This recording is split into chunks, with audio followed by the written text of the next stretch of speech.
1 minute के अंदर revise करवा रहा हूँ। 1 मिनट में रिवीजन कैसे होता है देखो।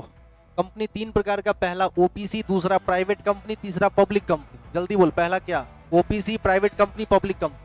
ओपीसी में 4 बात याद रखना। इंडिया का रेसिडेंट होना चाहिए, भारत का निवासी होना चाहिए, भारत का नागरिक होना चाहिए, पेड अप कैपिटल 50 लाख से ज्यादा नहीं होना चाहिए और एवरेज टर्नओवर 2 करोड़ से ज्यादा नहीं होना चाहिए। समझ में आ गया क्या? ओपीसी खत्म। प्राइवेट कंपनी वो कंपनी जो लोगों को शेयर इशू नहीं करती है, उसका शेयर ट्रांसफरेबल नहीं होता है, लोगों से पैसा नहीं लेती है, मिनिमम 2 डायरेक्टर होते हैं, कम से कम 2 और मैक्सिमम 200 लोग हो सकते हैं, नाम के साथ पीवीटी लगा होता है। समझ आ गया ना? अच्छा, अब हम बात करें पब्लिक कंपनी। पब्लिक कंपनी वो कंपनी जो प्राइवेट नहीं है, इसका मतलब ये लोगों को शेयर इशू करती है, इसका शेयर ट्रांसफर किया जाता है, लोगों से ये पैसा लेती है, नाम के साथ एलटीडी लगता है और मिनिमम डायरेक्टर की संख्या 3 होनी चाहिए, सदस्यों की संख्या 7 और मैक्सिमम का कोई लिमिट नहीं है। समझ में आ गया? इस प्रकार से चीजों को याद रखो और इसीलिए बोलते हैं कि कॉपी को डेली पढ़ो। समझ में आ गया ना? जब तुम पढ़ोगे ना तो कहीं कोई प्रश्न आएगा, तुम खुद ही शुरू हो जाओगे। तो इस प्रकार से कल की क्लास में जो भी हमने समझा वो सब समझ में आ गया आप लोगों को। डायरेक्टर की संख्या 15 से ज्यादा किसी भी कंपनी में नहीं हो सकती है। समझ में आ गया होगा? इसके अलावा एक और बात है जो महत्वपूर्ण है, और वो बात ये है कि 1 पर्सन कंपनी, प्राइवेट कंपनी या पब्लिक कंपनी, कोई भी कंपनी हो, तो इन कंपनियों को अपना नियम और कानून बनाना पड़ता है। बात समझ में आ गया? ये जो नियम कानून बनाती है उसको बोलते हैं आर्टिकल ऑफ एसोसिएशन। क्या बोलते हैं? 3 को बात वैसे ही याद रखना, 3 को बात वैसे ही याद रखना। मतलब ऐसे ही कंपनी जो स्टार्ट होता है उसके लिए डॉक्यूमेंट क्या सब बनता है? एगो बनता है प्रोस्पेक्टस, एगो क्या बनता है? इसके जरिए एडवर्टाइज होता है, विज्ञापन होता है, कस्टमर को अट्रैक्ट किया जाता है। समझ में आ गया? कि वो आए और अपना शेयर हमारा खरीदे। ये कौन करती है? पब्लिक कंपनियां। कौन करती है? पब्लिक कंपनी का शेयर अगर किसी स्टॉक एक्सचेंज में लगा हुआ है तो उसको हम लिस्टेड कहते हैं, अदरवाइज अनलिस्टेड कहते हैं। कल ये सब बात हुई थी आप लोगों के साथ। अच्छा, पहला डॉक्यूमेंट है प्रोस्पेक्टस। पहला क्या है? उसके बाद है एओए, आर्टिकल ऑफ एसोसिएशन। बात समझ में आ गया? एगो और डॉक्यूमेंट है एमओए। ये सब लिखवाएंगे नहीं, ये सब ऐसे ही बात करेंगे। क्या क्या डॉक्यूमेंट बोला सुन। पहला प्रोस्पेक्टस, दूसरा मेमोरेंडम ऑफ एसोसिएशन और तीसरा आर्टिकल ऑफ एसोसिएशन। ये 3 बात याद रखना। क्या क्या याद रखो? क्या क्या बोले जल्दी से बता। पहला प्रोस्पेक्टस, उसके बाद आर्टिकल बोलते हैं। पहला प्रोस्पेक्टस, उसके बाद मेमोरेंडम ऑफ एसोसिएशन, उसके बाद आर्टिकल ऑफ एसोसिएशन। बात समझ गया? इसको बोलते हैं पार्षद सीमा नियम, इसको बोलते हैं पार्षद अंतर नियम। बात समझ में आ गया? ये सब वर्ड कभी देखोगे तो याद आ जाएगा, सर बोले थे इस सब के बारे में। प्रोस्पेक्टस के जरिए, अब चूंकि शेयर बेचना है, अरे सिनेमा हॉल चलाएंगे तो जनता को बोलेंगे कि फलना सिनेमा लगा हुआ है, तब ना देखने आएगा। तो प्रोस्पेक्टस के जरिए लोगों को बताया जाता है कि ये शेयर बिकाऊ है। समझ में आ गया होगा? उसके बाद एक वो होता है जिसमें कंपनी अपना उद्देश्य लिखती है। ये याद रखना, कंपनी अपना क्या लिखती है? उद्देश्य। अपना उद्देश्य जिसमें लिखती है वो होता है मेमोरेंडम ऑफ एसोसिएशन। और इस उद्देश्य को कैसे अचीव करना है, कैसे प्राप्त करना है, ये बात कहाँ लिखती है? आर्टिकल ऑफ एसोसिएशन में। क्या तुम लोग समझ पाया? अगर कोई तुमसे, ये तो पूछेगा नहीं इसीलिए नहीं लिखवा रहे कॉपी पर, लेकिन अगर मान लो नॉलेज के लिए कि कंपनियों का डॉक्यूमेंट कितना हुआ? 3। पहला प्रोस्पेक्टस, बात समझ में आ गया? जिसमें उद्देश्य लिखेगा वो मेमोरेंडम ऑफ एसोसिएशन, और उस उद्देश्य को कैसे अचीव किया जाएगा, इस बात का एक्शन प्लान, इस बात का एक्शन प्लान जहां पे बनाता है उसको बोलते हैं आर्टिकल ऑफ एसोसिएशन। समझ में आ गया? अगर कोई कंपनी आर्टिकल ऑफ एसोसिएशन नहीं बनाती है तो इसके जगह पर कंपनी एक्ट 2013 में दिया गया टेबल एफ लागू होता है। क्या आप लोग समझ पाए? तो अगर कोई तुमसे आ जाए, मतलब कहीं क्वेश्चन में देखो टेबल एफ, तो समझना टेबल एफ। अच्छा, सर बोले थे कि अगर कोई कंपनी आर्टिकल ऑफ एसोसिएशन नहीं बनाती है तो उसके जगह क्या लागू हो जाता है? आई टेबल एफ कहाँ दिया हुआ है? कंपनी एक्ट 2013 में। समझ में आ गया होगा? ये सब चीजें साइड की चीजें हैं, ऑब्जेक्टिव में कहीं आ सकती है, अदरवाइज नहीं है। समझ में आ गया होगा? इसीलिए कॉपी में नहीं लिखवा रहे। क्या क्या डॉक्यूमेंट जल्दी बोल। पहला प्रोस्पेक्टस, दूसरा एमओए, तीसरा एओए। पीएमओए एओए, पीएमओए एओए बोल एक बार। क्लियर है?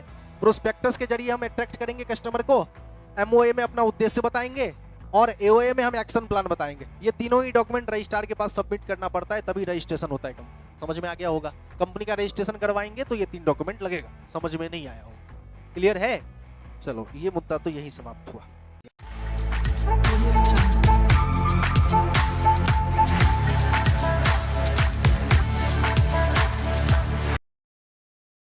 हो गए काइंड्स ऑफ शेयर। पहला प्रीफरेंस शेयर, दूसरा इक्विटी शेयर। प्रीफरेंस शेयर और इक्विटी शेयर। प्रीफरेंस शेयर मतलब पूर्वाधिकार अंश और इक्विटी शेयर मतलब समता अंश। ओ आर और से हम लोग ऑर्डिनरी शेयर भी कहते हैं। ऑर्डिनरी शेयर हो गया। आगे एक लाइन छोड़कर देखो, पहला थोड़ा तेज लिखते चलेंगे। प्रीफरेंस शेयर, देखिए ऐसा शेयर जिनके शेयर होल्डर को अपना लाभांश और पूंजी, लाभांश और पूंजी, हाईलाइट करिएगा ये दोनों वर्ड को। लाभांश को इंग्लिश में डिविडेंड बोलते हैं, पूंजी को कैपिटल। इक्विटी शेयर की अपेक्षा, बीच में हाईलाइटर खोलने का मन ना हो तो आप पेन से ही अंडरलाइन कर दें, काम हो जाएगा। इक्विटी शेयर की अपेक्षा पहले प्राप्त करने का अधिकार हो उसे ही प्रीफरेंस शेयर कहा जाता है। उसे ही प्रीफरेंस शेयर कहा जाता है। एक लाइन छोड़कर फिर स्टार और लिखेंगे। एक प्रीफरेंस शेयर होल्डर कंपनी का वास्तविक स्वामी नहीं होता। वास्तविक स्वामी नहीं होता। प्रीफरेंस शेयर होल्डर को कंपनी के साधारण सभा में भाग लेने का अधिकार नहीं होता। कुछ विशेष परिस्थितियों में ही एक प्रीफरेंस शेयर होल्डर कंपनी के साधारण सभा में भाग ले सकता है। एक लाइन छोड़कर फिर स्टार। सामान्यतया एक प्रीफरेंस शेयर होल्डर को पूर्व निर्धारित दर से लाभांश दिया जाता है। जैसे यदि किसी कंपनी ने 9% प्रीफरेंस जारी किया है तो इसका अभिप्राय यह है कि कंपनी उस प्रीफरेंस शेयर पर 9% की दर से लाभांश देगी। एक लाइन छोड़कर नंबर 2, इक्विटी शेयर समता अंश, ऐसा अंश जो प्रीफरेंस शेयर न हो। ऐसा अंश जो प्रीफरेंस शेयर न हो उसे ही इक्विटी शेयर कहा जाता है। उसे ही इक्विटी शेयर कहा जाता है। लिखोगे, इक्विटी शेयर होल्डर कंपनी का वास्तविक स्वामी होते हैं, जिन्हें कंपनी के साधारण सभा में भाग लेने का अधिकार होता है। 5-6 गो लाइन हमको लगता है यादें हो गया है। आज संविधान दिवस है। चलिए नोट किया जाए। चरणबद्ध पढ़ाई करेंगे। एक चरण हो गया, स्टेप बाय स्टेप। एक स्टेप हुआ है, दूसरा स्टेप अभी बाकी है। एक बार फिर लगेंगे, फिर हाथ दर्द करेगा। ये दिक्कत में मजा है। इसी का यही, टॉप कर जाओगे तब मजा नहीं है। मैं सच बता रहा हूँ, पेपर में आ गया, फोटो हो गया, तब मजा नहीं है। ये जो संघर्ष है ना, ये जिंदगी भर सुकून देगा। हाँ, मेहनत तो किए थे, कष्ट किए थे। आइए मुद्दे पे आइए। हुआ मेरे सबसे पहले जो हम लोगों का टॉपिक है वो क्या है? Kinds of share. ध्यान पूर्वक कुछ बातों को सुनोगे तब याद भी करवाएंगे। शेयर कितने प्रकार का? एक प्रीफरेंस शेयर और एक इक्विटी शेयर। सवाल एक ही है, शेयर कितने प्रकार का। दूसरा कुछ दिमाग में मत लाओ। शेयर कितने प्रकार का? 2 प्रकार का। कौन कौन सा? प्रीफरेंस, पूर्व अधिकार। क्या बोला? प्रीफरेंस मतलब क्या हुआ? पूर्वाधिकार अंश, जिसको पूर्व अधिकार हो। अब इसका मतलब है जिसको पूर्व में प्राप्त करने का अधिकार हो। जिसको क्या हो? अब देखो 1 मिनट, ये कंपनी है बउआ, ये क्या है? ये कंपनी है। इसने प्रॉफिट कमाया तो उसको बांटेगा तो क्या बोलेंगे? डिविडेंड। प्रॉफिट को बांटता है तो क्या बोलते हैं? अब समस्या यह है कि डिविडेंड ये लेगा कि ये लेगा, तो बोला पहले ये लेगा, तो इसको पूर्व में लेने का अधिकार हुआ ना, इसलिए नाम पड़ा पूर्वाधिकार। समझ में आ गया होगा। तो जिसको लाभांश पहले, 2 अधिकार पहले मिलता है, याद रखना। एक तो लाभांश पहले लेगा, कल जब कंपनी बर्बाद होने चलेगी तो इसका सब संपत्ति बेचा जाएगा। अरे कल जब कंपनी डूबने लगेगा तो उसका सब एसेट बेचा जाएगा ना। वो जो पैसा आएगा उसमें पहले कौन लेगा? तो तब भी पहले यही लेगा। 2 बात, पहला लाभांश पहले यही लेगा, दूसरा कंपनी डूबने लगेगा तो पूंजी की वापसी, पूंजी भी वापस यही पहले लेगा। नहीं समझा हमारी बात? पूर्वाधिकार को क्या गो अधिकार मिला? पहला। अरे गेस्ट है रे, गेस्ट, समझ में आ गया? देखो ये घर है, कंपनी छोड़ो ना, हम लोग बदल देते हैं कंसेप्ट। ये घर है, ये परमानेंट आदमी है, ये इक्विटी शेयर होल्डर वाले परमानेंट आदमी निवासी हैं उस घर के। आई गेस्ट है, तो बताओ गेस्ट को पहले खाना देंगे कि नहीं देंगे? तो बस इसको पहले दे देते हैं, समझ में आ गया? इसको थोड़ा ज्यादा इज्जत देते हैं। लेकिन घर इसके नाम से थोड़ी रजिस्ट्री है, घर तो हमारा ही है। समझ में आ गया कि नहीं आ गया? बता, क्लियर है? इसी प्रकार से अब ऐसे समझो, अंतर क्या होता है। मान लो कि ये प्रीफरेंस वाला, ये दो पार्ट में बटा हुआ है ना। मान लो ये लोग प्रीफरेंस वाले हैं और तुम लोग इक्विटी वाले हो, मान लेते हैं ऐसा, उसमें कुछ भेदभाव नहीं है कि नहीं सर हमको इक्विटी है। एक प्रीफरेंस वाला और समझो कंसेप्ट समझो, एक प्रीफरेंस वाला और एक इक्विटी वाला, और ये कंपनी इमेजिन करो, बड़ा मजा आ जाएगा। ये क्या है? कंपनी। ये प्रीफरेंस वाले, तुम लोगों ने जो पैसा दिया तो तुम लोगों के पास प्रीफरेंस शेयर है। अरे एसी डीसी टिकट सब होता है ना रे, अच्छा वाला टिकट, लोअर वाला टिकट सब। तो ये इन लोगों को प्रीफरेंस वाला टिकट मिला, तुम लोगों को इक्विटी वाला टिकट मिला। समझ में आ गया ना? अब एक मिनट, होता ही है क्या है कि जो प्रीफरेंस वाला है, कौन सा वाला है, इसको जब कंपनी पैसा कमाएगी तो पहले डिविडेंड इसी को देगी। बात समझ में आ गई? ये प्रीफरेंस वाला सब है। तुम लोग घबराओ नहीं, तुम लोगों को भी कुछ मिलेगा। हाँ, कंपनी बर्बाद होने लगी, सारा संपत्ति बिका, पैसा तब भी इसी को पहले मिलेगा। ठीक है ना? अब गेस्ट है ये लोग, क्या है ये लोग? गेस्ट है, तो पहले गेस्ट को इज्जत देंगे। अब तुम कहोगे सर ऐसा गेस्ट, हम भी गेस्टे बन जाते हैं। जब गेस्टे को इज्जत मिल रहा है तो हमको इक्विटी वाले मत रखिए, प्रीफरेंस वाले नहीं। रुको, हम भारत के लोग हैं, हम भारत में रहते हैं। दो चार गो नेपाल का बॉर्डर पास करके यहाँ पे आ गया, चाइनीज फूड कहीं पर स्टॉल लगा दिया, कुछ बेच रहा है। मान लो वो नेपाल वाला यहीं रह रहा है, 10 दूर जमीनों ले लिया, या मान लो कहीं किराए पर ही है। हमारे और आप में से भी तो बहुत लोग किराए पे ही होंगे, तो हम भी किराए पे, वो नेपाल वाला भी किराए पर। समझना बात को। हम कहते हैं कि हमको गर्व है, हम भारत के लोग, किराया तो हम भी दे रहे हैं। समझना बात को, बड़ा मार्वेलस चीज है। हम भी किराया दे रहे हैं, हम भी कमा रहे हैं तब खा रहे हैं, लेकिन हमको भारतीय होने पे गर्व है। तो नेपाली को नहीं होगा, कमा वो भी यही रहा है, खा वो भी यही रहा है, लेकिन वो कहेगा मेरा नेपाल महान। दरअसल दरअसल हमको ये फीलिंग हमेशा रहता है कि हम भारतीय हैं। ये फीलिंग हमको देता कौन है, कहां से आता है? अरे तुम भी कमा खा रहे हो, हम भी कमा खा रहे हैं, रहते तो दोनों जगह दोनों आदमी बराबर ही हैं। तो ऐसा क्या हो जाता है जो भारतीय होने पे हमको गर्व हो जाता है? वही, अच्छा नहीं, ये फीलिंग कैसे आती है वो प्रश्न है। ये फीलिंग क्यों आती है ये प्रश्न है। ये फीलिंग उसको क्यों नहीं आती है नेपाली को, ये प्रश्न है। प्रश्न का जवाब सुनो। ये फीलिंग देता है हमको हमारा वोटिंग पावर। जिस दिन इलेक्शन होता है तो हम यहाँ की सरकार को चुनने का अधिकार रखते हैं, और वो नेपाली उस दिन कहीं वोट डालने का अधिकार नहीं रखेगा। इसलिए वो नेपाली पर गर्व करेगा, हम भारतीय होने पर गर्व करेंगे। क्या आप लोग समझ पाए? यानी हमको इस बात का गर्व है, खाली वर्ड से गर्व नहीं है, रियल में गर्व है कि हम यहाँ की सरकार को चुन सकते हैं। नहीं समझा हमारे बात? वो नेपाली नहीं चुन सकता है, इसीलिए उसको गर्व नहीं होगा। खा तो यही रहा है, कमा तो यही रहा है, लेकिन गर्व नहीं होगा उसको। हमको गर्व होगा। पैदा वैदा से गर्व नहीं है, पैदा तो बॉर्डर के उस तरफ भी हो सकते हो। बात समझ में आ गया ना? तो गर्व इस बात से है कि हम यहाँ की सरकार को चुन सकते हैं। हम यहाँ की बात समझ में आ गया? क्लियर है? चलो अब यहाँ पे एक बात बताओ, प्रीफरेंस शेयर और इक्विटी शेयर को थोड़ा बहुत समझ गया होगा। अब इसी बात को सुनो, तुम लोग क्या था? इक्विटी शेयर होल्डर था ना, एकदम डूब जाओ। तुम लोग क्या था? Equity share holder. तुम लोग कंपनी का डायरेक्टर चुनेगा, वोट। समझ में आ गया ना? यानी अब तुम गर्व होना शुरू होगा कंपनी पर। समझ में आ गया? रियल शेयर होल्डर तुम ही लोग हैं। रियल कौन है? ये लोग गेस्ट हैं, इनको इज्जत मिलेगा, सम्मान मिलेगा। समझ में? ये लोग टेम्पररी है, ये लोग क्या है? तुम लोग परमानेंट है। समझ में आ गया होगा? नहीं समझा हमारी बात? कुछ समझ में आए रे? अरे प्रीफरेंस वाला गेस्ट और इक्विटी वाला हमेशा परमानेंट, प्रीफरेंस वाला टेम्पररी, ये परमानेंट। समझ में नहीं आया होगा? एक और बात, वो प्रीफरेंस वाला है, वो प्रीफरेंस वाला है ना, इसको डिविडेंड हम लोग फिक्स देंगे। क्या देंगे?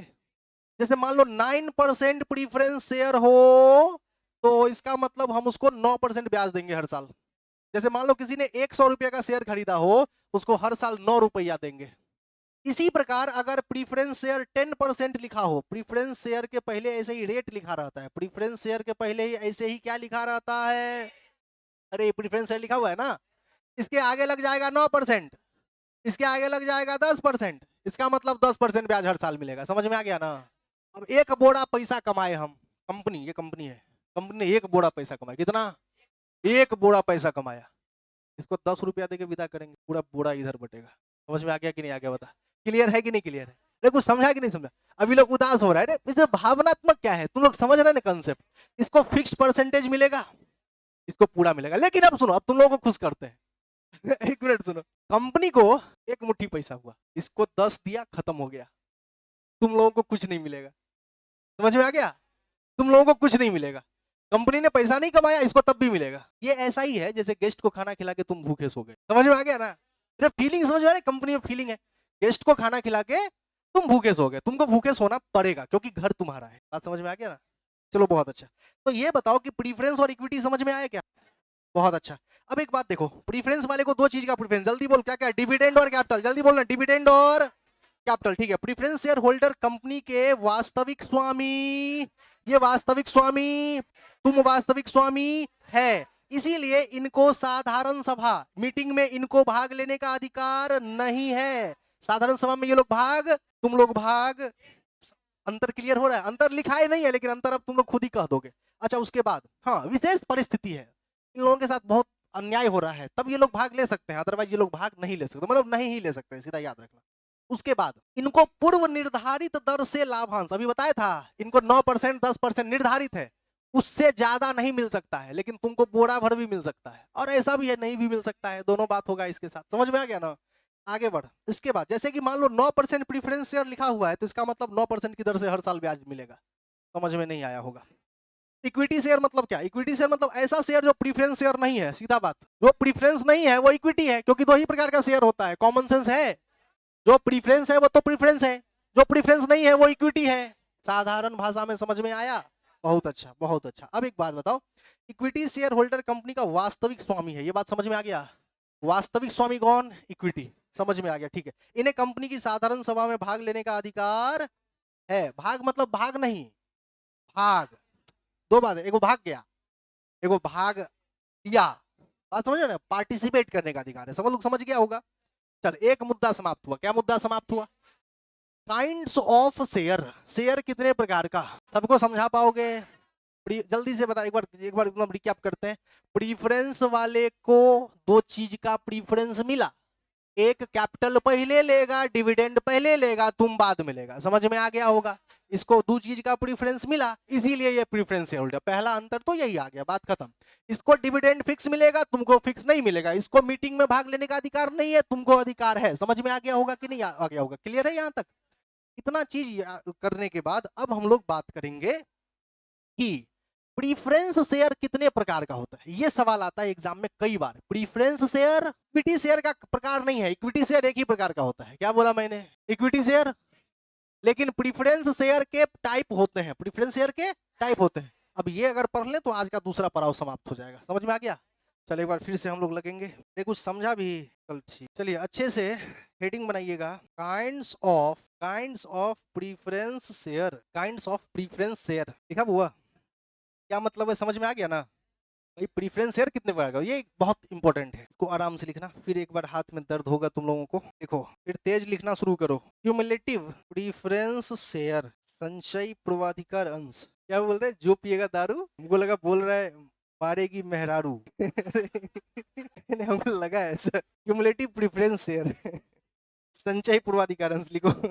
ऐसा ऐसा प्रीफरेंस शेयर जिन्हें बकाया लाभांश हाईलाइट कर देंगे, प्राप्त, हाईलाइट मतलब अंडरलाइन ही कर दो, करने का अधिकार हो, उसे क्यूमुलेटिव प्रीफरेंस शेयर कहा जाता है। क्यूमुलेटिव प्रीफरेंस शेयर कहा जाता है यदि किसी एक वर्ष में लाभांश का भुगतान किया गया हो। ऐसे प्रीफरेंस शेयर होल्डर को बकाये लाभांश का भुगतान आगामी वर्षों में किया जाएगा, आगामी वर्षों में किया जाएगा। Number 2, non cumulative preference share, असंचयी पूर्वाधिकार अंश, असंचयी पूर्वाधिकार अंश। ऐसा प्रीफरेंस शेयर जिन्हें बकाया लाभांश प्राप्त करने का अधिकार न हो, उसे नॉन क्यूम्यूलेटिव प्रीफरेंस शेयर कहा जाता है। नंबर 3, कन्वर्टिबल प्रीफरेंस शेयर, परिवर्तनीय पूर्वाधिकार अंश, परिवर्तनीय पूर्वाधिकार अंश। ऐसा प्रीफरेंस शेयर जिन्हें इक्विटी शेयर में परिवर्तित किया जा सके उसे ही कन्वर्टिबल प्रीफरेंस शेयर। तीसरा हो गया कन्वर्टिबल प्रीफरेंस शेयर। ऐसे पूछ रहे हैं जैसे लग रहा है कि इसके पास है और तुम पियोगे तो उसको दे देगा। Number 4, non convertible preference share, अपरिवर्तनीय पूर्वाधिकार अंश। ऐसा प्रेफरेंस शेयर जिनका परिवर्तन इक्विटी शेयर में नहीं किया जा सके उसे नन कन्वर्टिबल प्रीफरेंस शेयर कहा जाता है। हो गया? हो गया 4। अभी तो लिखते जाओ, शुरू ही हो बेहुदा।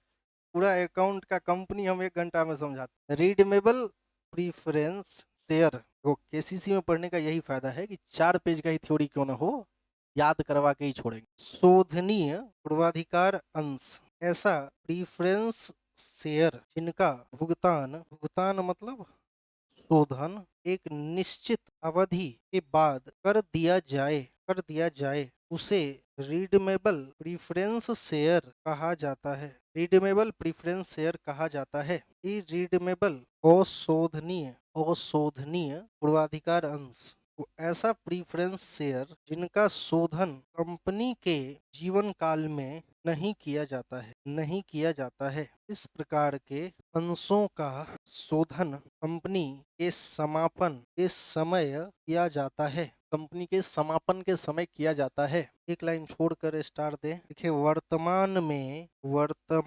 समय में कंपनी के द्वारा इरीडमेबल प्रीफरेंस शेयर का निर्गमन मतलब इशू, जारी करना, बेचना नहीं किया जाता है क्योंकि जारी किए गए अंशों का भुगतान 5 वर्ष के बाद एवं 20 वर्ष से पहले कर दिया जाता है। हो गया? कितने हुए? 7th नंबर लिखिए। पार्टिसिपेटिंग प्रीफरेंस शेयर, भाग युक्त पूर्वाधिकार अंश। इक्विटी शेयर होल्डर को लाभांश का भुगतान करने के बाद बचे हुए शेष लाभ में यदि प्रीफरेंस शेयर होल्डर को कोई हिस्सा प्राप्त करने का अधिकार हो उसे ही पार्टिसिपेटिंग प्रीफरेंस शेयर कहा जाता है। 7वां था ना ये, 8वां लिखो। नॉन पार्टिसिपेटिंग, लास्ट है, प्रीफरेंस शेयर अभागयुक्त पूर्वाधिकार अंश। देखिएगा, ऐसा प्रीफरेंस शेयर जिन्हें ऐसे किसी भी लाभ में हिस्सा प्राप्त करने का अधिकार न हो नन, कुछ लोग नहीं लिख रहे रे, नन पार्टिसिपेटिंग प्रीफरेंस शेयर कहलाता है। नन पार्टिसिपेटिंग प्रेफरेंस शेयर कहलाता है। हो गया? नहीं हो गया? समझ पाए? कंपनी बहुत इंपॉर्टेंट है। पार्टनरशिप एनपीओ तो ऑलमोस्ट बच्चा सब करता है, कंपनी लास्ट तक नहीं कर पाता है, शुरू तो करता ही है। इस वजह से अच्छे ढंग से एक कॉपी में लिखते जाए, बहुत जरूरी है। अब आते हैं मुद्दे पर। बच्चों, ये सारे के सारे सवाल हैं, ये वो सवाल है जो तुम्हारे एग्जाम में आएंगे। आइए समझते हैं। सब वीवीआई है, वीवीआई ही लिखवा रहे हैं। चलिए अब शुरू करें समझना। चलिए, मुद्दा क्या है? मुद्दा ये है, ये देखो यहां से, प्रीफरेंस शेयर कितने प्रकार का होता है? 2 मिनट में समझाएंगे। कितना मिनट में? उससे ज्यादा नहीं। 2 मिनट के लिए कॉन्सेंट्रेट करोगे, डीप कॉन्सेंट्रेशन। गहरी सांस लो। गहरी सांस के पीछे साइंटिफिक रीजन है। गहरी सांस लेते हो तो ज्यादा ऑक्सीजन लेते हो, दिमाग ऑक्सीजन पीता है। बात समझ गया ना? इसीलिए सांस पे कंट्रोल रखो। और प्रीफरेंस शेयर कितने प्रकार का होता है, ये समस्या समझ में आया? प्रीफरेंस शेयर कितने प्रकार, मतलब ये कि ये जो लोग थे, यही लोग थे ना प्रेफरेंस शेयर वाले। तो इन लोगों की कितनी कैटेगरी हो सकती है? बात समझ में आ गया ना? इन लोगों की कितनी कैटेगरी हो सकती है, इन लोगों का कितने प्रकार का समूह हो सकता है, कितने प्रकार का झुंड हो सकता है? समझ में आ गया ना? इन लोगों का 8 प्रकार का झुंड हो सकता है। कितने प्रकार का? 8। एक एक बात समझते जाओ लॉजिकली। 8 प्रकार का झुंड हो सकता है, इसको दिमाग से हटा दो, सीधा पहला चीज दिमाग में सेट कर। एगो होता है क्यूम्यूलेटिव। बोले एक बार, ये गाना है रे, गाएंगे। हाँ, पहला क्यूम्यूलेटिव। वाह क्या मजा है, एक बार फिर से। वाह, अच्छा लगा? क्या है गाना, क्या है? क्यूमुलेटिव नहीं बोलोगे, क्यूम्यूलेटिव, पहला समझ में आ गया। अब क्यूमुलेटिव समझ लो। क्यूमुलेटिव का मतलब, अगर ये कंपनी है, एक बोरा पैसा हुआ तो पहले इसको दिए थे, तब तुम लोगों को दिए थे, पैसे नहीं हुआ, पैसे नहीं हुआ तो तुम लोगों को तो नहीं मिलेगा। इन लोगों को जो 10 रुपया मिलता था, 10%, 15% जो भी, अब इस साल तो नहीं मिलेगा, बकाया हो गया। लाभांश इन लोगों का एरियर हो गया, एरियर ऑफ डिविडेंड, क्या बोलोगे, यानी बकाया लाभांश। अब इन लोगों का जो बकाया है वो अगले साल मिलेगा। इन लोगों का इस साल का 10 रुपया तो नहीं मिला, काहे कि पैसे नहीं हुआ। अगले साल, अगले साल का 10 रुपया, पिछले साल का 10 रुपया जोड़ के 20 रुपया देंगे इन लोगों को। क्या तुम लोग समझ पाया? इसका मतलब इन लोगों को बकाया लाभांश मिल गया तो क्यूमुलेटिव, बकाया लाभांश मिल गया तो, और नहीं मिल पाया तो नॉन क्यूमुलेटिव। याद रहेगा? जल्दी बता, पहला क्या? क्यूमुलेटिव। बकाया लाभांश लेने का अधिकार है तो क्यूमुलेटिव, नहीं तो नॉन क्यूमुलेटिव। इस साल पैसा नहीं आया, पैसा नहीं मिला तुम लोगों को, अगले साल इसकी चर्चा नहीं की जाएगी, यानी बकाया लाभांश लेने का अधिकार तुम लोगों को नहीं है, तो नॉन क्यूमुलेटिव। याद हुआ कि नहीं याद हुआ? बता, जल्दी बता ना रे बुआ। क्यूमुलेटिव समझ में आ गया? क्यूमुलेटिव याद रहेगा तो नॉन क्यूमुलेटिव अपने याद रहेगा। तो एगो हम याद किए, क्यूम्यूलेटिव, हम एक को याद किए, और दूसरा अपने याद हो गया तो हम क्या करेंगे? क्या बुआ, दूसरा अपने याद हो गया, चल ठीक है आगे बढ़। कन्वर्टिबल क्या है? ऐसे नहीं, ऐसे नहीं, लाइव में। पहला क्या था? क्यूम्यूलेटिव, पहला हो गया। दूसरा है कन्वर्टिबल, क्या बोलोगे? कन्वर्टिबल, समझ में आ गया ना? कन्वर्टिबल, जिसको परिवर्तित किया जा सके, जिसको, ये लोग प्रीफरेंस वाला है ना, अगर एक समय के बाद इसको हम इक्विटी में कन्वर्ट कर दें, इस झुंड से इस झुंड में ले आएंगे, अगर ऐसा हो तो इसका मतलब कन्वर्टिबल वाला झुंड है। ऐसा झुंड है, समझ में आ गया ना? और अगर कन्वर्जन करना संभव नहीं है, यानी परिवर्तित नहीं किया जा सकता, गंगाधर को शक्तिमान नहीं बनाया जा सकता, समझ में आ गया ना? उसको नॉन कन्वर्टिबल कहेंगे। क्या कहेंगे? याद रहेगा कि नहीं? पहला क्यूमुलेटिव, सुन ऐसे ऐसे ऐसे हाथ कर।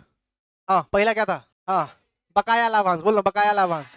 हाँ, दूसरा क्या था? कन्वर्टिबल, कन्वर्टिबल बोलना, कन्वर्टिबल। इक्विटी में कन्वर्ट कर सकते हैं, इक्विटी में, प्रीफरेंस वाले को इक्विटी में, तो कन्वर्टिबल, और नहीं कर सकते तो नॉन कन्वर्टिबल। हम 2 याद किए, 4 याद हो गया, हम क्या कर सकते हैं? समझ में आ गया ना? विडंबना यही है, हम बोले थे कि याद करवा के छोड़ेंगे। पहला क्या था जल्दी बता? क्यूमुलेटिव, बकाया लाभांश, नहीं देंगे तो नॉन क्यूमुलेटिव। कन्वर्टिबल, जिसको परिवर्तित किया जा सकता है, नहीं कर सकते तो नॉन कन्वर्टिबल। समझ में आया कि नहीं आया? चल बहुत अच्छा, आगे बढ़। उसके बाद तीसरा याद करने जा रहे हैं, हाथ को ऐसे किए रहो, बहुत जरूरी है, बहुत जरूरी है। ई उंगली का नाम आज के बाद हम लोग क्यूमुलेटिव कहेंगे, इस उंगली का नाम हम लोग कहेंगे कन्वर्टिबल, और ई उंगली का नाम हम लोग रखेंगे रीडमेबल। समझ में आ गया ना? क्लियर है कि नहीं क्लियर? रीडमेबल क्या बोलोगे? शोधनीय। अब इसका मतलब समझो, देखो हाथ ऐसे किए हो बहुत अच्छा है, लेकिन हाथ ऐसे नहीं होना चाहिए, गलत गलत उसका मैसेज होता है। देखो कुछ लोग एकदम बैठा हुआ है, एक तो ऐसे, फिर ऐसे हाथ कर लेता है, उसके बाद ऐसे किया हुआ है, बड़ा ही अजीब लगता है, लगता है भोंपू बजा रहे हो। समझ में आ रहा है ना? हाँ, तो थोड़ा एक्टिव रहो, थोड़ा एकदम हाथ ऐसे है, इनर्जेटिक रहो। पहला क्या था? क्यूमुलेटिव। दूसरा क्या था? दूसरा क्या था? कन्वर्टिबल। तीसरा क्या था? रीडमेबल। रीडमेबल का मतलब समझ, मतलब समझ, बस 1 मिनट और। इन लोगों को बुलाओ, इनका पैसा वापस कर दो, इनके साथ कोई संबंध नहीं रख। रीडमेबल क्या हो गया? क्या तुम समझ पाए? यानी इनको अगर एक समय के बाद हम इनका पैसा वापस कर देंगे तो रीडमेबल। नहीं समझा हमारी बात? इनको शेयर दिए थे तो इन लोगों से पैसा लिए थे ना रे, इनसे टिकट वापस लो, पैसा वापस करो। समझ में आ गया ना? क्या है ये? रीडमेबल। जिसका शोधन, पेमेंट हो सकता है वो रीडमेबल, और नहीं हो सकता तो इरीडमेबल। समझ में आ गया? अरे पहला क्या था बताना? एनर्जी की भरपूर कमी है, पहला क्या था? दूसरा, याद एकदम सेट कर, मतलब और कुछ नहीं है दुनिया में, एक वो चीज है क्यूमुलेटिव। दूसरा क्या था? कन्वर्टिबल। तीसरा क्या था? रीडमेबल। समझ में आ गया?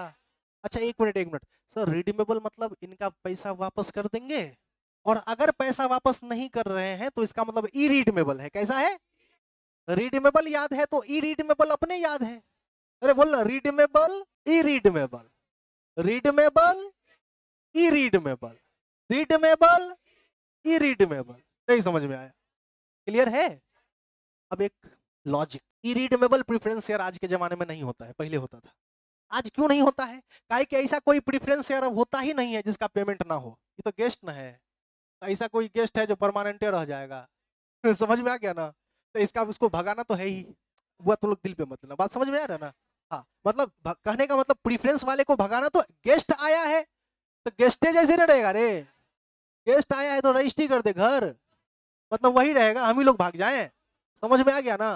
कितना भी अजीज गेस्ट हो तो गेस्टे जैसे रहेगा ना। अब कुछ लोग सोच रहे हैं नहीं सर, समझ गया ना? गेस्ट गेस्ट कई तरह रहता है, 2 दिन 4 दिन 10 दिन 20 दिन, बहुत हुआ तो महीना। लगातार 10-20 साल से हैं, तो आप गेस्ट का है, अभी तो मालिक हैं, हम ही लोग नौकर हैं।